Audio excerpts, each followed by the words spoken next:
Hey there everyone, welcome back to Utility Sports. Super stoked for this video, and this is a video for NBA sickos. People like me, which is my favorite part of the channel. I feel like I've met so many people who are so similar to me with their love for the NBA, their passion for basketball. And this video is tailored to those type of people because we're going to talk about NBA trade exceptions for all 30 NBA teams. Yes, we're going to make a video on the traded player exceptions that each team has. That is a super niche, weird video to record, but these are the types of videos I love because I get to talk about all 30 NBA teams. We're going to break down what that means for the trade deadline that is coming up, and I'm super stoked for that. I'm sure you guys will love it as well. This great basketball community we have going on here at Utility Sports. I would urge you guys to go follow us on Twitter and Instagram. Links are in the description for that. And then also go join that Discord. We've got a lot of great discussions in the NBA community in there, so there's a lot of great stuff to be a part of if you're an NBA sicko like I am. I know a lot of you already are. That's why you're subscribed to this channel. That's what makes this channel unique from other NBA channels on YouTube. So let's jump into our traded player exception rules. So what are the rules around the TPE? Well, trade exceptions created in non-simultaneous trades cannot be combined with one another, with other exceptions, or with a player's salary. Another exception we'll talk about in this video is disabled player exceptions, which the NBA has been handing out throughout this year so far based upon player injuries and what teams are kind of facing hardships because of that. These exceptions cannot be used to sign a free agent except in a sign and trade, so we'll talk about some of that as well. We have actual expiration dates for a lot of these exceptions in this video here as well. Again, we're going to talk about all 30 NBA teams, and these exceptions cannot just flat out be traded outright to another team, but what typically does happen is if a team uses a traded player exception to take in a contract, the other team is then able to create their own traded player exception because of them sending out that salary. So we're going to discuss what that potentially could mean this trade deadline for all 30 NBA teams. Now, important note, some teams do not have trade exceptions. We're still going to talk about those teams, but we'll probably glance over them a little bit quicker because, again, they just don't have traded player exceptions available to use. And the first team to touch on is the Atlanta Hawks. And who do the Atlanta Hawks have for traded player exceptions? Well, they actually have some pretty sizable ones here, and the Hawks are maybe a team that will open up more. Expiring in June, right after the NBA draft, they have the John Collins trade exception, which is a little bit over $23 million from when they sent him to the Utah Jazz. They opened up one of the biggest trade exceptions in the entire NBA right now. So the Hawks, who theoretically are looking at maybe retooling, rebuilding their roster a bit, they could be a real destination for eating a salary. If a team wants to get off of a player, the Hawks could be a destination to do so. They have this huge trade exception that could allow them to eat some salary and open up some money for another team if they're getting incentivized. They could also use that in other trades to theoretically get better. If this offseason they see a player that they like between that 18 to $23 million mark, maybe they go out and target that guy using this trade exception. They'll have other assets that they probably get from a DeJounte Murray trade. So the Hawks are an interesting team to watch. They also have some smaller trade exceptions from the Usman Garuba trade and Ty Washington trade as well with Oklahoma City. Those are simultaneous trades, so they could actually probably use those trade exceptions together.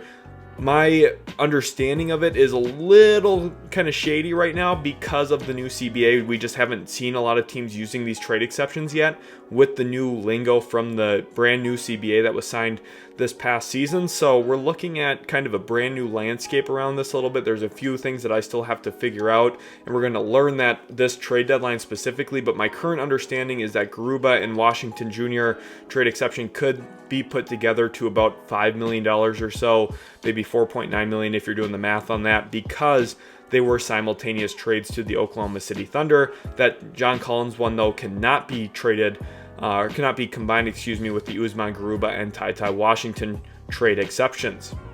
The Celtics here now, we've got the Justin Jackson trade with Oklahoma City, a little bit under $1.9 million there, and they actually opened up a $6.2 million trade exception when they traded Grant Williams in a sign and trade with the Dallas Mavericks. That's one of the big reasons why teams kind of entertain sign and trades. Looking at the expiration dates here, the Justin Jackson trade exception expires in February. The Grant Williams one does not expire until July. So you're looking at two trade exceptions the Celtics could theoretically use to improve their team.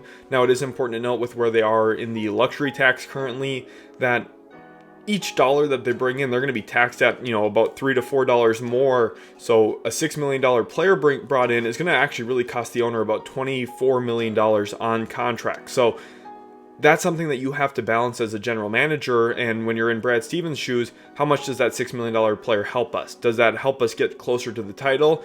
Or am I just running up the tax bill on our owner? And that's going to be something that, because of that, I think that they're actually going to be pretty patient. They might just let that Justin Jackson one expire. $1.8 million, probably not a player out there that they feel like can move the needle enough for them to target. Then maybe there's a young guy that they're able to get in that they like a bit. I'm not like completely ruling them out using that one, but the Grant Williams one, I just don't see them using this year. I could see them going into the offseason and maybe targeting a player, whether that be through a sign and trade or just out in a normal trade out there that they're saying, hey, $6.2 million, we could go out, use that, and bring in a nice piece back to kind of further fill out our depth. And I think the Celtics are a team to watch more so this summer when it comes to trade exceptions than at this deadline. The Brooklyn Nets. What a list. They've got a ton of trade exceptions. That first one is a Markieff Morris one for $1.8 million. Kyrie Irving, a little bit under $4.5 million from their trade with Mavs. Again, this is two simultaneous trades, and a lot of important notes here. The trade deadline is February 8th this year, and the Nets are actually a really important team to watch because not only are they potential sellers, they have a lot of players that other teams would like Noah Clowney, or excuse me, not Noah Clowney, Nick Claxton. They also have Mikal Bridges, of course. Those are players that other teams would love to get. But the Nets also have these trade exceptions that actually expire prior to the trade deadline, which is pretty unique because of the timing that they made their trades last year. They have the, again, Markieff Morris and Kyrie Irving trade exceptions that expire 2 days before the deadline, so maybe we see them be a bit more active a couple days ahead of the deadline, which is important. They also have the Kessler Edwards expiration date of February 7th, 1 day ahead. So even though the Nets have some of these tradable pieces, they also have exceptions where maybe they could go out and bring in a player. Looking at that Kevin Durant one specifically, a little bit over $18 million, they could be active using that trade exception to bring in a player or two that they like in a deal if they're able to maximize that trade exception to $18 million. Important to note too, teams don't have to use the entire exception. For example, if the Nets saw a player that they liked at $7 million that they want to get into the building, they could use that Kevin Durant trade exception. They could break it up into pieces where they take $7 million in and they would have $11 million remaining. That's the difference between the original and the available. Shout out to Spot Track. That's where I'm grabbing a lot of these. It still took me a ton of time to kind of put this video together and to grab all the pieces, but shout out to Spot Track for being the original source of where I was grabbing these. It's a lot of work to find trade exceptions and to go back through and rehash all the trade exception money. So shout out to them again. Really helpful for me making this video for us basketball diehards. Going on to the Charlotte Hornets, just had a trade guide come out on them, and they have just one trade exception, $1.93 million from when they sent Jalen McDaniels last year to Philadelphia. Kind of an interesting trade when they made that a year ago, and I just, maybe they use this. $1.93 million is such a small amount that it's hard to picture them using it in a way that really positively benefits their team. Again, maybe there's some young second-round player out there that they're able to get their hands on that they like, but realistically, even if they do that, this is not going to be a needle-moving type of trade exception. Going on to the Chicago Bulls, well, they have Lonzo Ball, and the reason for that, when you see one of these expiration dates that is in March compared to February, you're likely looking at a disabled player exception. So the fact that Lonzo Ball's out the entire season, the NBA granted a disabled player exception to the Chicago Bulls worth $10.2 million, and they can use that $10.2 million to acquire a player this season. And there are some stipulations and rules with that, and given where the Bulls are currently at, I'm not sure they're going to be active as buyers. But maybe, again, it comes down to, is there a player that the Bulls like that they would want in their organization? And while that can be difficult to do, and find a guy especially making less than $10 million that the Bulls would want, they have that optionality. Now, my guess is here the Bulls will probably be more active making more trade exceptions by going out and sending someone like Zach LaVine in a trade. Maybe DeMar DeRozan gets routed somewhere. We'll see what happens with him. There's a lot of moving pieces. Alex Caruso, of course, is one of the big ones that a ton of contenders would love to get on their roster. So even with this $10 million disabled player exception, I just don't really see the Bulls looking to maximize that and utilize that this season. The Cavaliers are our first team without a trade exception. And honestly, that's okay. They've got tradable contracts and salaries. I think they're one of the dark horse teams to watch at the trade deadline. I'm going to have a video coming out on that at some point in the near future. But no trade exceptions to talk about here for Cleveland, so we're going to glance over this team. The Dallas Mavericks have a trade exception, and one that would be pretty nice for them to capitalize on. A little bit under $5 million. You can see they've already used some of this, and that would be through acquiring Richaun Holmes, who makes a little bit over $12 million. And they do have Richaun Holmes, who is tradable as well. So they've got a $12 million expiring contract, essentially, that they could send out to a team in Richaun Holmes, where maybe they're able to take in other salary, get a player that they like to keep around Luka Doncic and Kyrie Irving moving forward. And they also have this near $5 million trade exception to maybe target a player who is relatively cheap, or maybe on a rookie deal that probably is not going to last in his current situation. An example that comes to mind is maybe James Bouknight. If the Mavs were to take a flyer on him as a former lottery pick, that's something that you could realistically see. Now, Bouknight might not be the best example. It might be more likely we'd see them get some type of big man who isn't going to be staying on his current roster. There's ways that the Mavericks could go about using that near $5 million trade exception. Unfortunately, it isn't fully $5 million. Otherwise, a guy that would make a ton of sense is Nick Richards, who is exactly making $5 million. But there still is some optionality here for Dallas.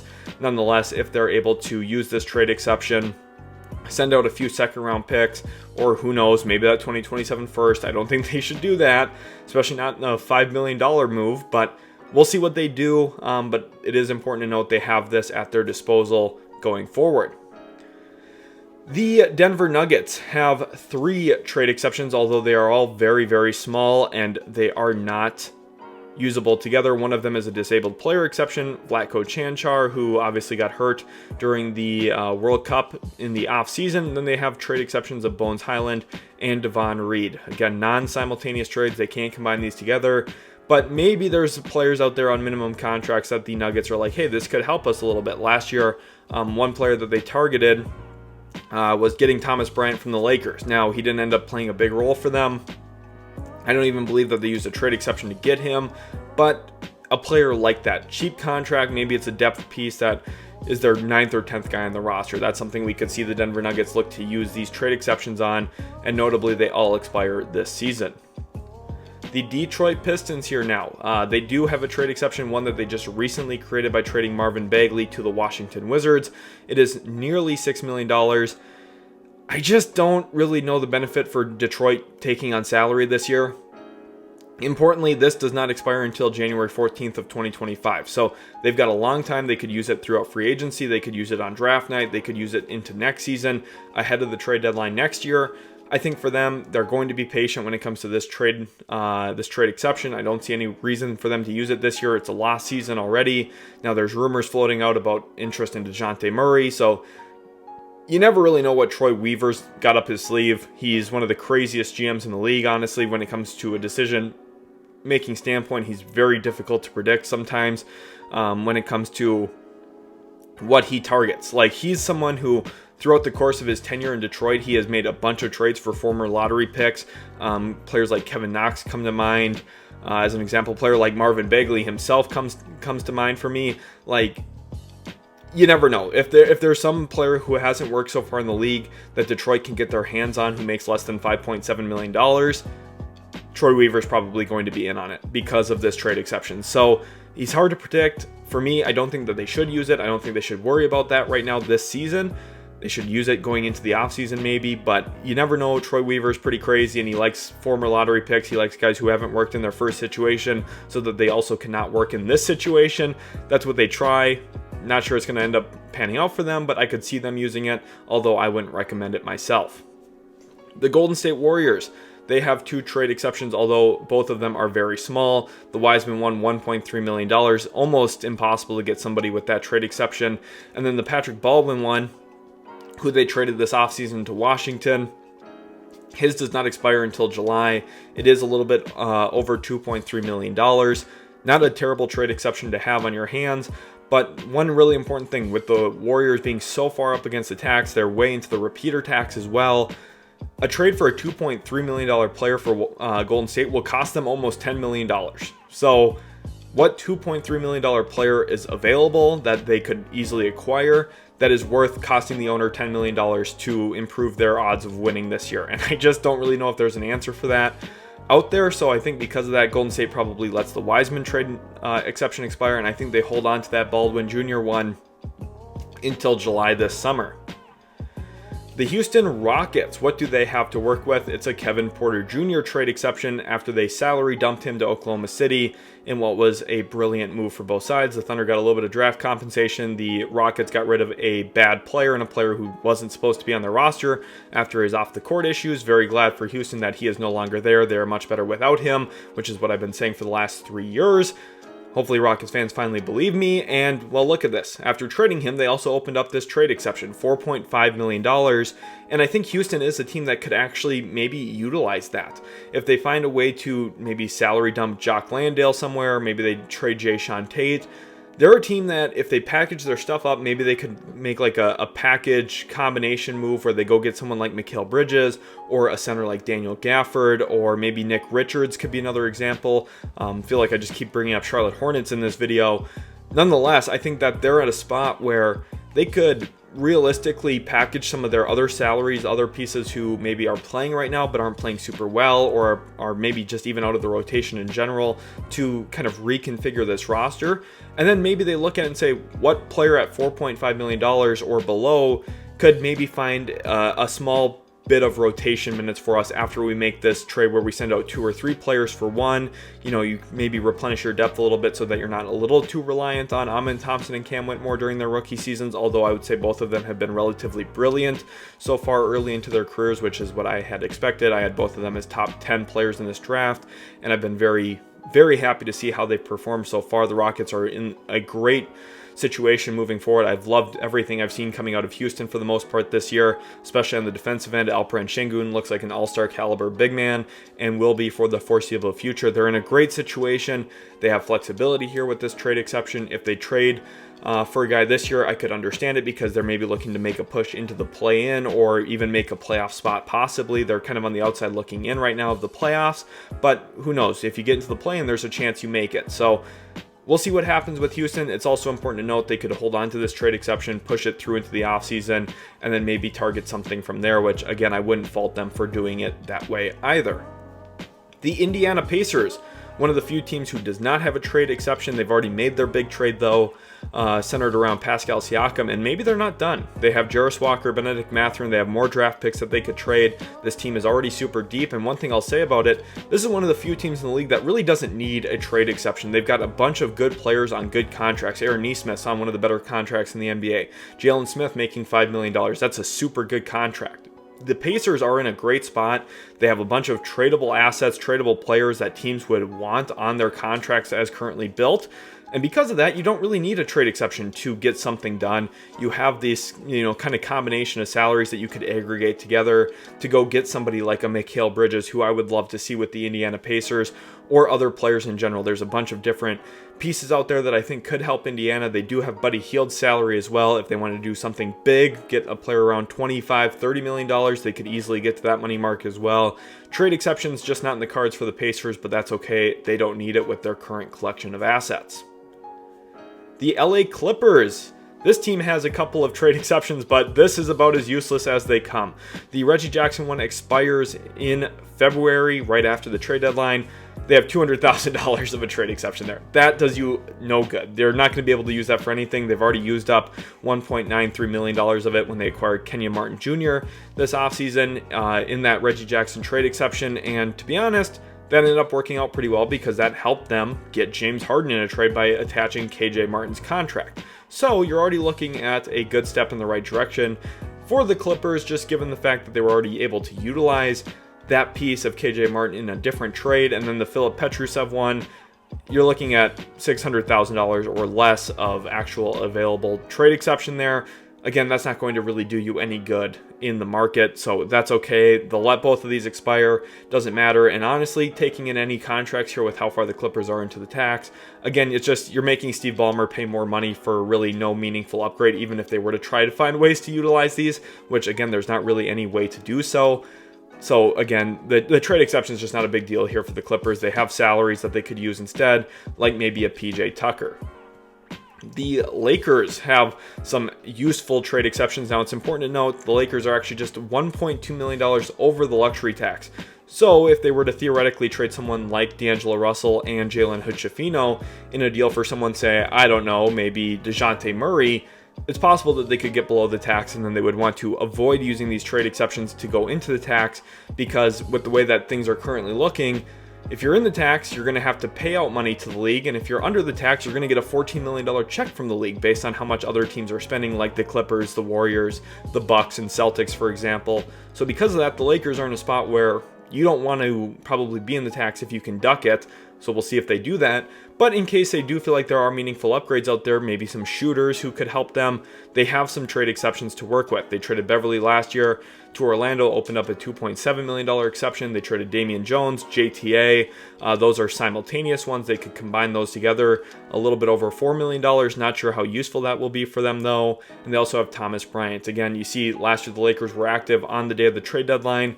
We'll see if they end up utilizing any of those in any trades this year. My current guess is probably not, just with where they're at luxury tax wise, but in Lakerland, anytime you can find upgrades, they're exploring those options at all times, seemingly. The media is never relenting when it comes to trades in LA, so we'll see if the Lakers are active or not. But my assumption right now is that if they're able to get something done with D'Angelo Russell's contract while ducking the tax, that's the best case scenario for them internally.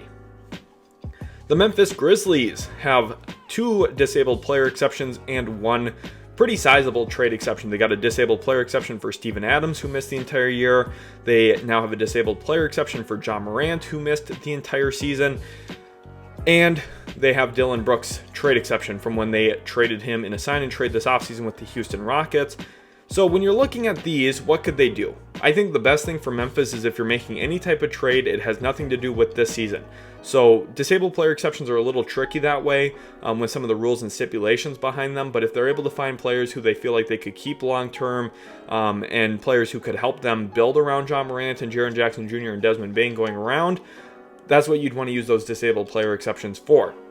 That $7.5 million trade exception of Dylan Brooks, well, that expires in July. So I think that's more of an off-season thing, especially with where the Grizzlies are currently at. I think they're going to want to keep their flexibility open. And honestly, the disabled player exceptions, my assumption is we're going to see the Grizzlies use that on testing out some young guys through free agency. They've already brought in Scottie Pippen Jr. on a 2-way contract, and maybe they're just kind of shuffling guys at the end of their bench to see if they find somebody who sticks around in the NBA for quite some time. Now, who knows what's going to happen with the Grizzlies? It's a lost season for them. I could see them exploring a bunch of different things, but realistically, I'm not sure it's going to have any impact on this actual season. The Miami Heat, they have 3 trade exceptions, and they're all pretty sizable, actually. They've already made a big move for Terry Rozier, and they were actually able to shave some salary in that deal. They saved about $15 million against the luxury tax because of that, and now maybe they could go out and say to their owner, maybe Mickey Arison says, look, we're at a spot, I already saved you some money, now allow me to spend that money back up. We're going to already improve the roster by trading Lowry for Rozier. Now we need to find a way to improve our roster a little bit more, replenish some depth, maybe add an 8th man into the rotation, and they've got options to do that. One of them expires 1 day before the trade deadline in the Dwayne Dedmon trade with San Antonio. Can't believe that's getting referenced in a video here on the channel a year later. That's insane. But they have $4.7 million available in that trade exception. That's the first one that they would probably like to use. And $4.7 million times about 3, there's your $15 million mark roughly. If you're able to find a player $4.7 million or below that they like, that could help them, I think Miami would be receptive to using it, although I do think that they're a team that would also be a real team to watch for on the buyout market. Potentially if someone like PJ Tucker got bought out, maybe a return to Miami would make some sense for him. And for that team in general, just looking for a little bit more depth and size to deal with some of the big men in their conference. Then in July, they have some pretty sizable trade exceptions from the Victor Oladipo trade this offseason with Oklahoma City, and then signing and trading Max Strus to Cleveland. They've opened up 2 trade exceptions north of $7 million, one of them north of $9 million with that Oladipo one. And that's something where on draft night we could see them utilize, or the start of free agency. Maybe there's a sign and trade that they want to execute. They want to get a player in their building, making a little bit less than $9 million. I could see them working pretty hard to get something done with those trade exceptions this offseason rather than this year at the deadline, because they have that Dedmon one to already work with at the deadline this season. The Milwaukee Bucks. Nothing to work with here, and that's pretty much the common theme when we talk about the Milwaukee Bucks and trades. When they make a big trade for Damian Lillard and you literally send out all of your remaining assets, it's going to be hard to make trades, especially when you don't even have a trade exception to work with. You can't take in any salary, basically. The Bucks are one of the hardest teams to figure out trades for because they have some guys like Connaughton, Bobby Portis, who they could theoretically trade. Campaign, they could theoretically trade, right? But then it's like, okay, if a team's trading for those guys, they're probably contenders, so why are the Bucks trading with them? So you're probably starting to look at 3-team, 4-team trades. The Bucks are really impossible to figure out trades for right now. I could see them doing some crazy things, but they don't have first-round picks to work with. They barely have any second-rounders after trading 5 of them last year at the deadline for Jay Crowder. The team is just in a really weird spot. John Horst had done a nice job getting Giannis to commit there. Obviously, they were able to keep Brook Lopez this offseason. They got Damian Lillard. They've already made a lot of moves. They've made a lot of big decisions, but it comes with a cost, and the cost is not a lot of trade flexibility today as presently constituted. So if they're a day late and a dollar short when it comes to the team in the playoffs, part of the reason is they don't have trade flexibility right now. So we'll see what happens with them. But right now I think they're kind of in a struggle point in making any deals, and that's partially why they fire their coach and bring in Doc Rivers. The Minnesota Timberwolves, one of the biggest surprises this year for a lot of other people. I was actually pretty high on this team even when they made the Gobert trade. I was one of the few people on the internet saying it was really good for them, and I think I'm vindicated by that today with them being such a good team, a defensive identity team, which I would have said 2-3 years ago would have been impossible with Karl Anthony Towns as your center. Well, now he's your power forward, and your team's actually built in a way that's probably going to be able to win maybe even a playoff series, which is a huge step forward for the Wolves, who haven't won a playoff series since 2004.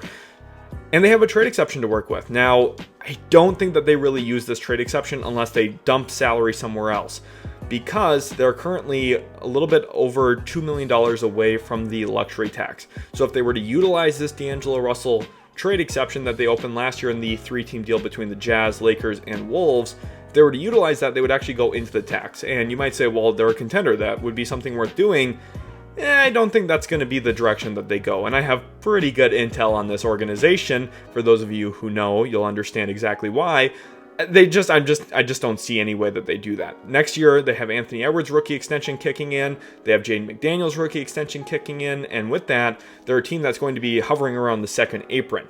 So you're looking at a team that's already committed a ton of money into next season's team.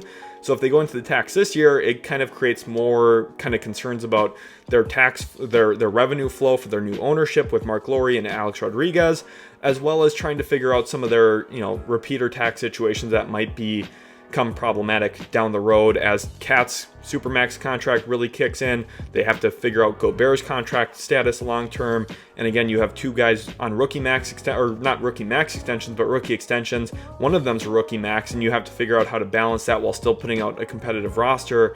There's going to be some challenges there for Tim Connolly, and unless they dump, say, someone like Shake Milton or Troy Brown Jr., open up another trade exception they could use later on, and then use D'Angelo Russell's trade exception to bring in some talent back. That's probably the most realistic outcome I could see of them using this. But otherwise, I'm sure if they let it expire, it wouldn't be, league shattering there for the Timberwolves. The New Orleans Pelicans. Nothing to work with here. They just don't have a trade exception. There's some rumors around Herb Jones. I'm going to talk about that in a different video. So if you're a Pelicans fan, make sure to still subscribe. Stay tuned to the content here, because there's going to be some Pelicans themed videos coming out relatively soon that you're going to want to tune into for sure. Looking at the New York Knicks, they've got 2 pretty sizable trade exceptions, but neither of them expire this actual season. So there's no rush here for the Knicks, but they are a team that has been rumored to be looking for upgrades, and I could see them using these at some point, although I just don't know if it's this season. The Obi Toppin one, about $6.8 million, that seems like a perfect trade exception to use on draft night if something opens up for them, just given the expiration date. And they have all the way until the end of December in 2024 to use that brand new RJ Barrett trade exception with the Toronto Raptors at $5.2 million. So again, non-simultaneous here. You can't combine these 2 exceptions. It would be awesome if they could, because it would give them a lot of flexibility. But with their current situation, I think everything is going to be focused around what can they get for Evan Fournier, Quentin Grimes, and 1 first-round pick. If they combine those 3 things together, I think you could go get them a nice player like a Malcolm Brogdon, maybe a Bruce Brown if they work with Toronto again. There's going to be some pieces out there. I think there were a team that was interested in Terry Rozier, although that was not something that came to fruition for them. And I think that the New York Knicks are probably going to make a buy move this year, but it won't be built around these trade exceptions, which is okay because, again, they have far out expiration dates. The Oklahoma City Thunder have one trade exception that expires in October, and it's when they dumped Jeremiah Robinson Earl into Houston. They have a $1.9 million trade exception. I just don't really see them using that this year. If the Thunder make a trade, it'll probably be around Vasi Micic's contract this season, which is perfectly a-okay for the Thunder. $7 million, they could use him in a deal to get maybe another big-time contributor. And who knows, they have a lot of salaries they could aggregate together, someone like Aleksej Pokusevski. If anything, I think the Thunder are most likely going to either use those salaries to bring in another player and get more draft capital, where I could see them just saying, hey, look, we're going to continue to roll this thing over. I know we're really good right now, but we're going to be patient with it, which I think is the right approach for the team. Or we could see them kind of aggregate some of those salaries and make a buy move. I just don't really think anything is going to be centered around a trade exception like this, which is, again, pretty small, and they have long-term flexibility with it because it doesn't expire until October. The Orlando Magic, no trade exception to work with, which is okay. I think this franchise is going to be patient. Don't really see them making a ton of moves. The Philadelphia 76ers, well, they've got some interesting trade exceptions themselves. They've got one that expires the day after the trade deadline. So if they want to use it, they have to use it this year. And it's the Matisse Thybulle trade with Portland that they made last season that gives them a near $2.5 million trade exception. That's about the same price point as a lot of minimum contracts. So look around the league. Is there a minimum contract you like for Philadelphia to get into their building and their roster? If so, that's the guy they could target. Again, with the tax line, though, last year they ducked below the tax. So again, I think that's something we could see them do this year, where they're not going to be motivated to be a tax team. If they're able to dump a little bit of salary, get below without hurting their actual championship odds, that's the whole reason to make a kind of a tax evading move. I should be careful saying that because the IRS might try and chase me down or something crazy when I say tax evading. But that's what the 76ers are going to do. And if they do something with this Matisse Thybulle trade, it's going to be kind of similar to what we talked about with the Timberwolves, where they make other moves, maybe save some money somewhere while still improving their team. And then they use this trade exception to kind of replenish some depth off of that.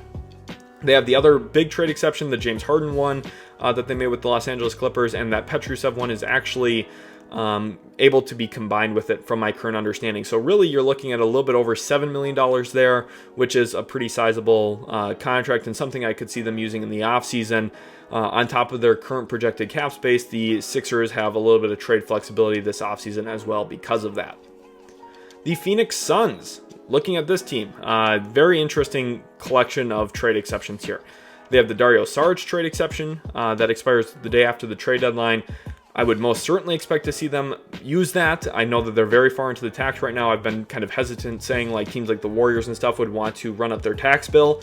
Completely different situation here for the Suns. You have Matt Ishbia, who's still kind of operating and working under that new owner like kind of high where he wants to continue improving the team. He wants to try and win a championship. And look, they're playing really great basketball as of late. When the big three is healthy, they're really good. And, you know, coming into the year, I was very critical of them. And I think the first half of the year kind of proved why I was. They were very unhealthy. Bradley Beal missed a ton of time, and who knows, with Kevin Durant and Devin Booker and Bradley Beal's injury history, they might get injured again this season. Knock on wood, you never want that to happen. But they do have a little bit of leeway here to improve their roster with a near $5 million trade exception. You can bring in maybe 2 minimum level players or one guy making a little bit over $4 million that they like, that they would want to kind of flesh out their depth a little bit more. And we'll see how active Phoenix is at the trade deadline. They don't have a lot of stuff to work with, but that trade exception is valuable. They also have the Cameron Payne one, which is a little bit over just exactly $6.5 million there. So you've got some optionality. If the Suns want to really be aggressive this year, they could bring in up to like $11 million in salary or so, which would be really good for them improving their roster. Again, you can't combine these, but they could find a player making a little bit less than 6. They could find a player making a little bit less than 5, and then combine those 2 players into your roster, and all of a sudden your team's looking a little bit deeper and a little bit better come playoff time. The Portland Trailblazers have actually a good deal of trade exceptions, and I could see them being a team that eats some salary. If there's a team out there trying to dump somebody, the Blazers are the team to call for that.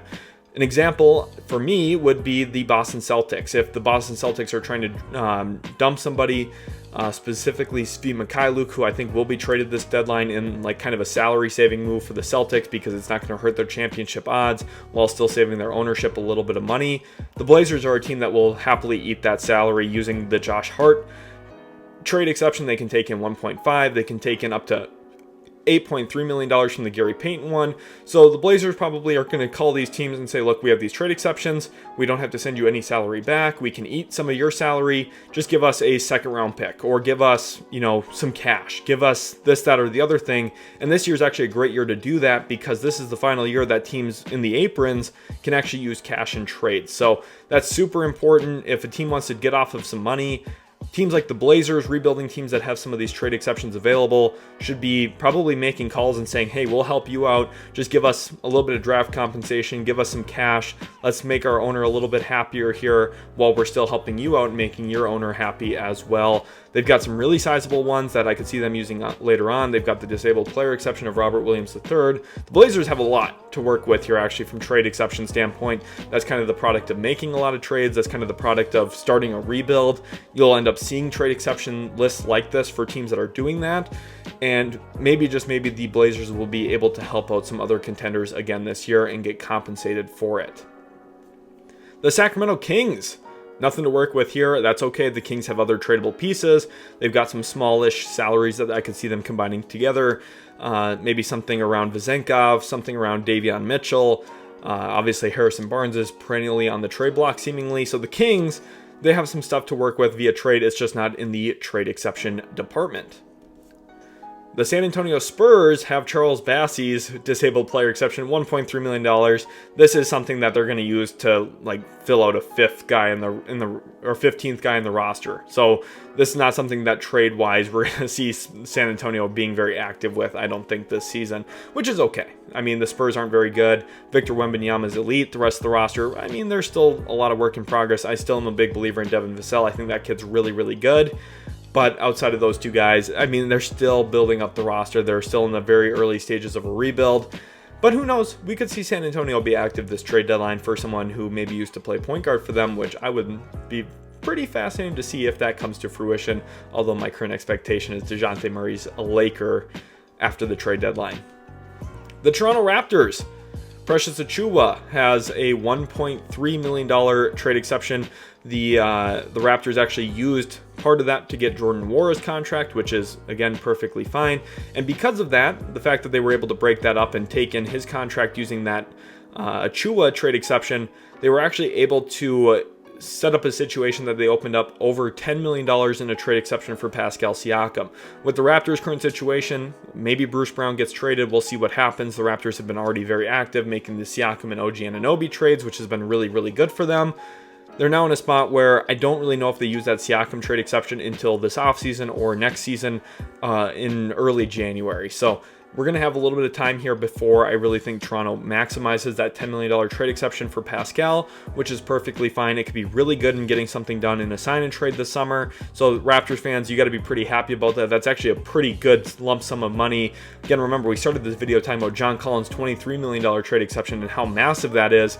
I hope throughout this video you guys have seen how some of these trade exceptions are super small. A lot of them are $1, $2, $3, $4 million. The ones that $6, $7 million feel like a lot to work with. That $10 million trade exception is pretty gigantic, honestly. So it's a great thing for the Raptors to have moving forward. It's a little small nugget that I think honestly improves the value of the Siakam trade even a little bit more, because he just gives you a tad bit more flexibility, which is one of the most important things to have in the NBA when it comes to roster building. The Utah Jazz, with their highlighter yellow, have nothing to work with here, but they have a bunch of tradable contracts. I think Kelly Olynyk is going to be one of the most targeted players at the trade deadline. I think a ton of teams would love to have him, so we'll see if something happens or not there. Maybe the Jazz open up their own trade exceptions this offseason or this season at the trade deadline. But hey, they're playing good basketball. Will Hardy's doing a great job again with this staff and this team in general. He's doing a great job maximizing players. Colin Sexton's been playing great as of late. The team's been playing really, really well. Lauri Markkanen is an all-star caliber forward. Just super talented. There's so much talent around the league right now. I think Utah's a great example of that, where you look at them and you say, okay, this team's not going to be that great. But honestly, when you like deep dive into their roster, it's like, oh, this player's pretty good. This player's pretty good. This player's pretty good. They have a lot of that. And I think Utah is going to be a really interesting team to watch this trade deadline. Will Danny Ainge continue to blow things up? Does he make a small buy move, which would be pretty fascinating? I don't think he will, just given their franchise direction. But look, they're in an interesting spot moving forward for sure. The Washington Wizards, now they've got a lot. And ever since Michael Winger took over with Will Dawkins, they've just been the trade central. They've made a ton of trades. And again, when you make a ton of trades, you have a ton of trade exceptions typically. And they've got some big ones. Kristaps Porzingis, over $12 million. That's the one that I really want to focus on. PJ Tucker makes under $12 million this season. Michael Winger comes from the Los Angeles Clippers. He was the former GM over there. He's now the president of basketball operations for Monument Sports and the Washington Wizards. So with that, I could see him helping out his old friends in LA. If there's a 3-team deal where Team X is working with the Clippers and they don't want to take in PJ Tucker's contract, the Wizards will happily do so. They'll probably get motivated by taking a couple of second-round picks in return. The Wizards continue their rebuild, get a veteran in the locker room that they would probably buy out, and the other team would be really happy because they're getting whatever player that they want, probably a draft pick back from the Clippers. Washington's going to use this $12.35 million trade exception this year, if I had to guess. If not, they can carry it into the summer, still use it then, but I think with the timing of it, draft night, all of that, the best case scenario for Washington is using it this trade deadline. They also have the Bradley Beal one, which again, they could either use this trade deadline or they could roll that over. They're going to be active this deadline in acquiring more assets, more picks. They have Monte Morris, who they traded. His exception doesn't end until July. So again, that's one that draft night or the start of free agency makes a bit more sense. They have Chris Pauls and Mike Muscala. They've got a lot to work with. If you're a Wizards fan, you've got to be ecstatic about the way that the rebuild's going so far. I know the team is not fun to watch right now. That is perfectly A-okay. Hold the patience. That's what my big message has been to the Wizards and their fans this year is, look, everything is going in the right way. This is exactly what you want a rebuild to look like. They're doing everything quickly. They kind of sold off the whole roster very expedited. They got off of a no-trade clause and got value for it, which is very difficult to do. Michael Winger's doing a great job. If you're a Wizards fan, you got to be happy, and I think this deadline, you're going to get even happier by getting incentivized to take bad contracts and getting draft picks in return, which is a huge home run for this team. Thank you all so much for watching. Again, go follow us on those socials, Twitter, Instagram, and the Discord. Really appreciate you guys for tuning in. Again, this is a video for basketball sickos like you and me. So if you enjoyed the content, make sure to leave a like. If you're new here, hit that subscribe button. I'd love to have you be a part of what we do. Leave a comment down below so I can know who's watching. Some of you have probably watched a ton of videos and never even left a comment. I'd love to see what you guys are up to and how you're enjoying the content. Go join that Discord again, and we'll catch you in the very next Utility Sports video.